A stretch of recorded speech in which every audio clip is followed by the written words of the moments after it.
Hey there, weavers! Today, you're learning how to hem stitch.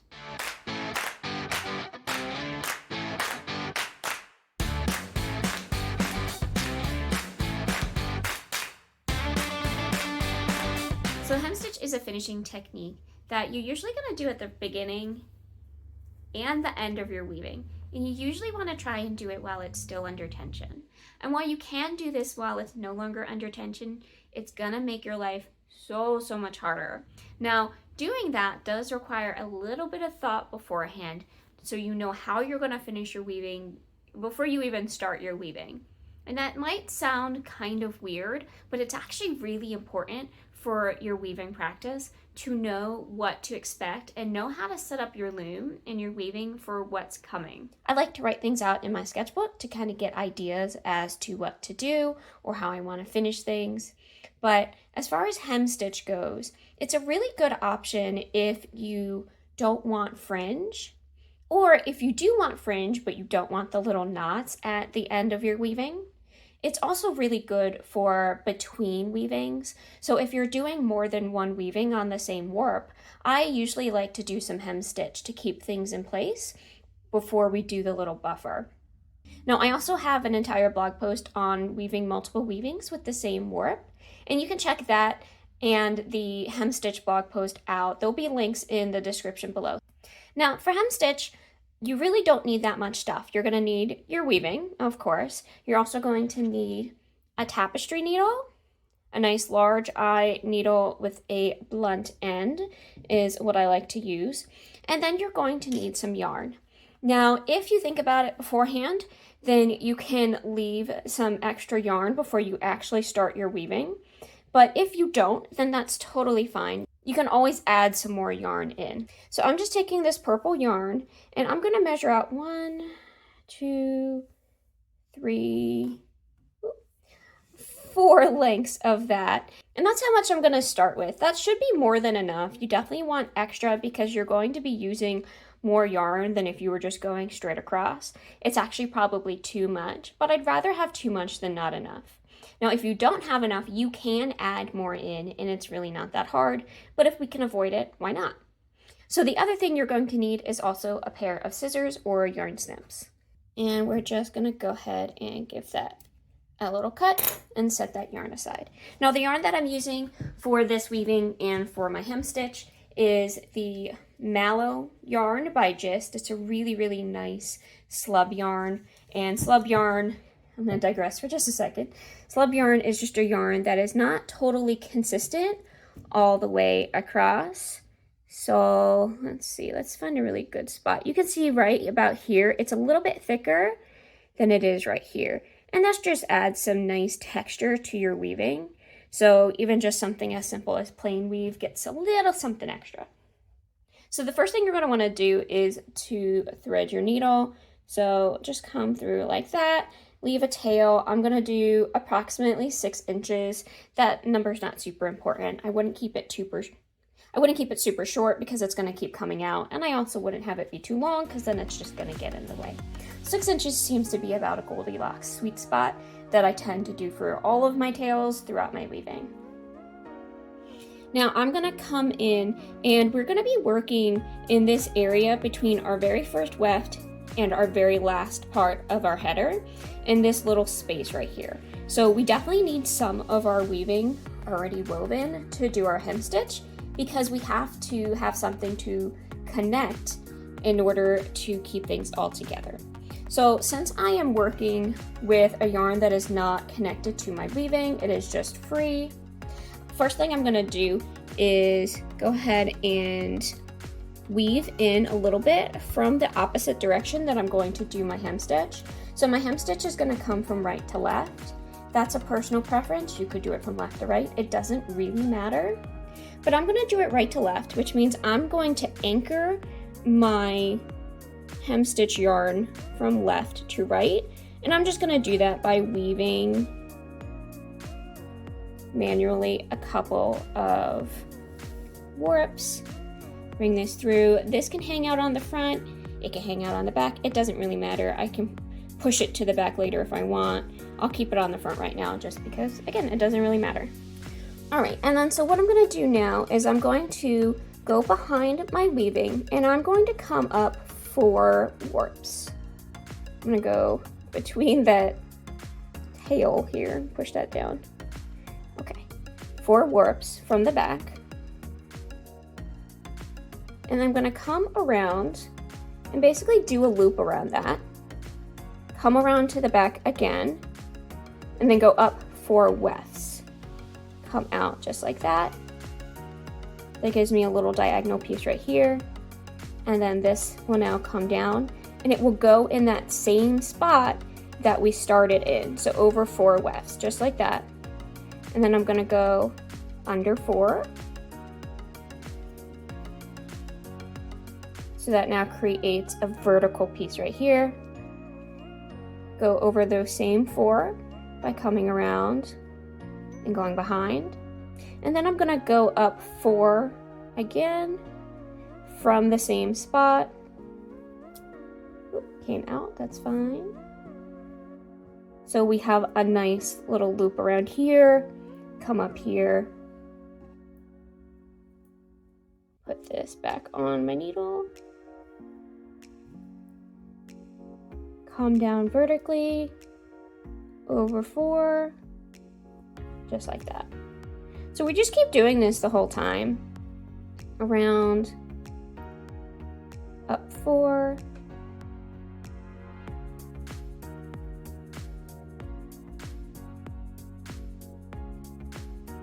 I usually like to give this a little tug to make sure things are nice and secure.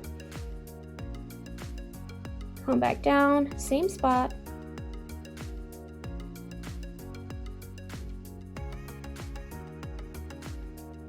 Vertical piece. Up 4. Now I'm doing 4 warps and 4 wefts just because I feel like that's a really nice consistent number. It is not a requirement. You have to do at least 2 so you can really grab onto that weaving. You could possibly do a little bit more. Just know that the larger your little bundles, the less secure it might start to be. So I think 4 is a really good sort of Goldilocks number there, where it's not too small and it's not too big, just right.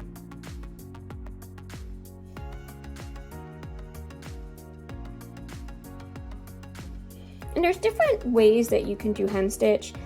Different people do it different ways. This is just the way that I normally do it. You can also do it where it's a little more at a diagonal if you like that look a little bit better. So if that's the case, I'm gonna come across here, and instead of going straight up from where I came out for, I'm going to go over a little bit. So maybe I'll go over 6 on this one. And come back down in the same spot this time again. But this time, since I'm not right on top of it, it's going to create a bit of a diagonal. Still going under 4, but now we have a diagonal like that instead of a vertical like that.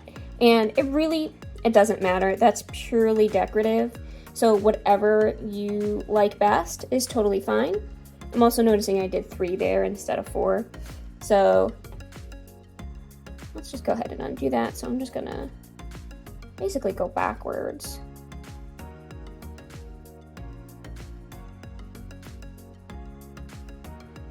Fix it. Okay, and instead I'm gonna come up 1 more.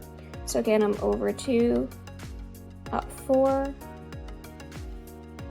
Give that a nice tug. Under 4. There's my diagonal. Come back. And then again at a diagonal. And give it a tug.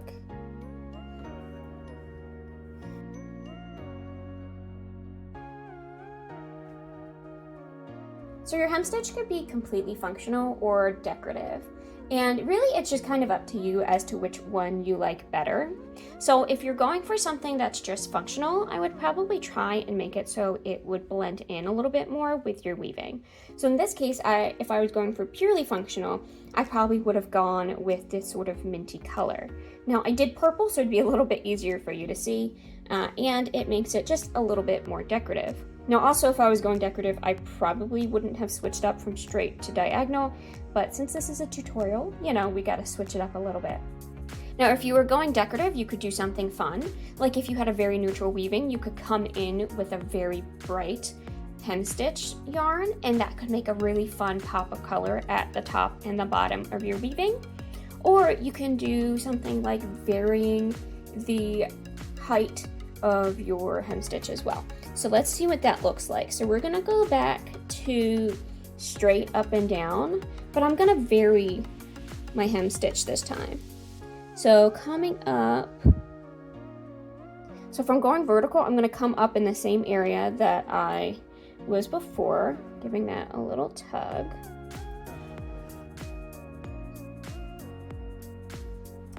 And then I'm gonna come down 4. Nothing's changed yet. Now what I'm gonna do is I'm gonna come up further. So instead of 4, I'm now coming up 6. Little tug, come around. And this time I'm gonna do 4 again.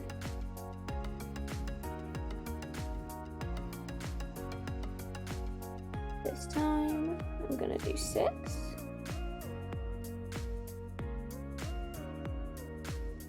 A little harder to see within the purple. Here. Okay.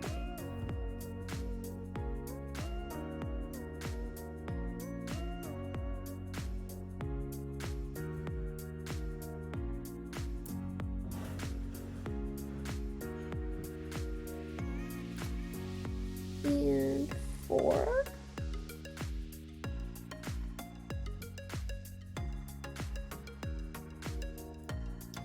And 6. And you can vary these numbers any way that you want, but this just gives some sort of something a little extra to your hemstitch.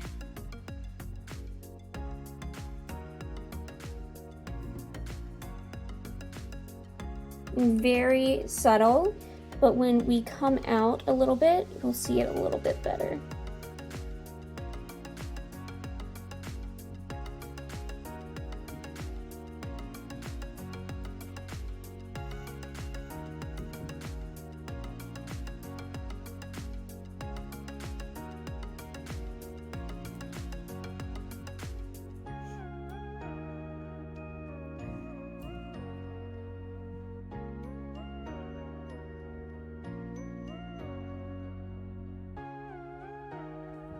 You can really see a good example of that slub yarn right here, where this is all the same yarn, but this is thin and this is thick.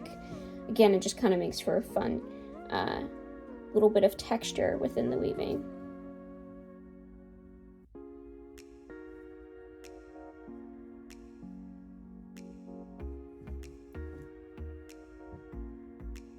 Definitely getting low on my yarn, but I can get over the last couple.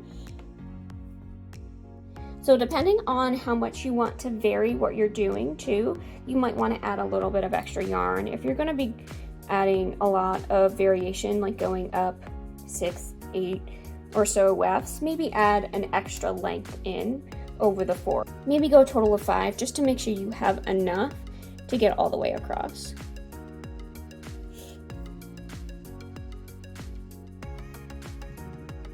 Alright, so now I'm on to my last 4, so I'm going to go under,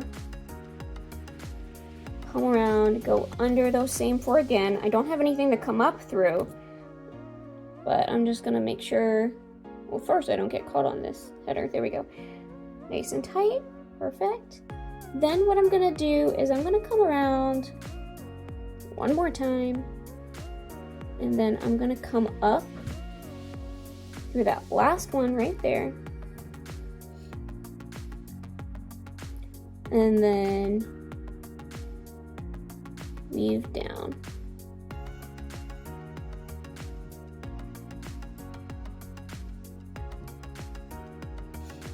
And that should keep it pretty secure. Give that nice and tight. Let's go ahead and zoom out to see what that looks like. So starting right here, so let's just ignore this. Starting right here, you can see the little bit of variation in the short, long, short, long, short, long. It's a little harder to see on this plaid because there's already so much going on, but you get the idea. So you can definitely play around with that, but this will keep things nice and secure. When you're ready to do the other end of your weaving, it's basically the same thing, but backwards. So I wanted to show it to you because sometimes it can be a little confusing to suddenly switch up what you did before. So now we are at the top. Please excuse the less than perfect salvages. This weaving sample was from my Carrying Up Your Weft salvage post, all about sort of why and when you don't necessarily need to care about your salvages. I will also go ahead and link that in the description below if that's something you're interested in. But let's go ahead and get ready for our hem stitch at the top of our weaving. So again, I don't have any extra yarn here, so I'm coming in with my purple. That's 2, 3, and 4. We were pretty close to the end there. Give myself a little extra, not a total of 1, I think, but maybe like another half. And then same thing, we're gonna go ahead and thread our needle, giving ourselves a tail. So then I'm gonna go ahead and anchor. So same thing, I'm just gonna come here and weave manually into my piece.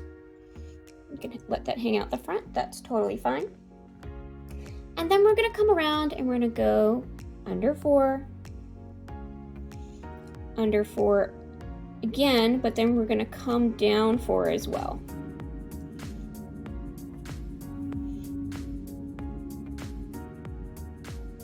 So bring that up to give that a nice tight little bundle. You can even give that a little squeeze. All right, so here's where it starts with the normal. So back up under these 4. Oh, gonna get caught there. Okay. Under 4 and down 4.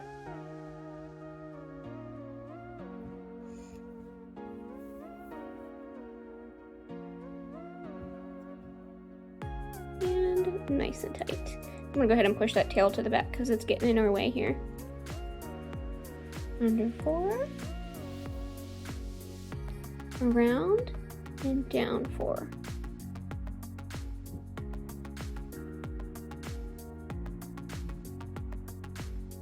All right, let's get a little closer.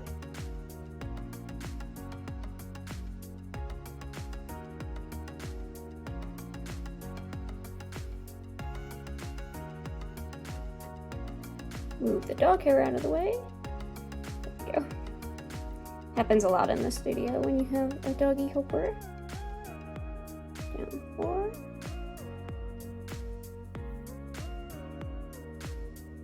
Now just like before, you can do any combination or variation of this that you like. You can go long and short, or you could go diagonal, or long, long, short, or you know, whatever you want. Go ahead and play around with it. Hem stitch can be fun, it can be decorative, and you can make it your own. So this is just sort of my fast and dirty way to do it. Not really dirty, but my fast and simple way to do it. So it's not necessarily super pretty, but it's also definitely not ugly. So you can totally get away with just keeping your weaving like this. And there's nothing wrong with that.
Alright, and so we are at the end again, so coming up around these 4, just like last time, around those 4 again. Go ahead and bring that down, give it a little tug, one more time, but this time we're going down through the weaving. Might need to adjust a little. Nails are very helpful when you're weaving, and of course mine just broke. And then go ahead and just weave up. Keep things in place. And there we are, our top hem stitch. So this can then just be cut, and it is ready to come off of the loom. So here's an example of hem stitch on a tea towel that I have yet to finish. As you can see, I did it in a bright blue so it'd be nice and contrasting and easy for me to see, because on this specific weaving, I'm not going to keep this hem stitch in. I'm just using it to keep everything in place until I'm ready to finish it. So my tea towel pattern that I actually have available for free if you join the Worked Fibers community eventually gets turned into a finished tea towel where I turn it under and I sew it. And this one actually is not totally finished because I only turned it under once, and I actually want to turn it under one more time just to make it a little bit cleaner. But this weaving also had a hem stitch in it at one point, but I took it out when I sewed it. So hem stitch can be something that stays on your weaving, or it can be something that comes out. So here's another example of a tea towel that I made. This one I did more of a diagonal, not more of a diagonal, definitely a diagonal hem stitch for no real reason, except I was just sort of playing around. But you can see it's actually more diagonal on one side than the other, and that just kind of depends on how you put it on. Since you are sort of coming around the back, you can see the difference there. Actually, let's do it like this.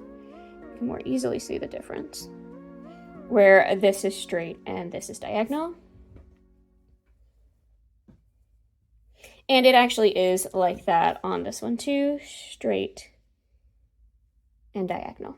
So if you're doing it on something where you're going to see it, it's going to stay on there. You can keep that in mind, that one side is going to look slightly different than the other side, and you might want to consider that when you are weaving it. All right, weavers, now that you know how to hem stitch, I want to see your variations. So make sure to post on Instagram and tag me, Cole.fun, and I will make sure to check those out. You could also post them on our Discord, which you have access to if you're a patron. So Patreon is a great space where we have exclusive monthly videos, pattern downloads, free stuff, giveaways, and more. So make sure to check that out. There will be a link in the description below. And don't forget to like, comment, and subscribe. Happy weaving!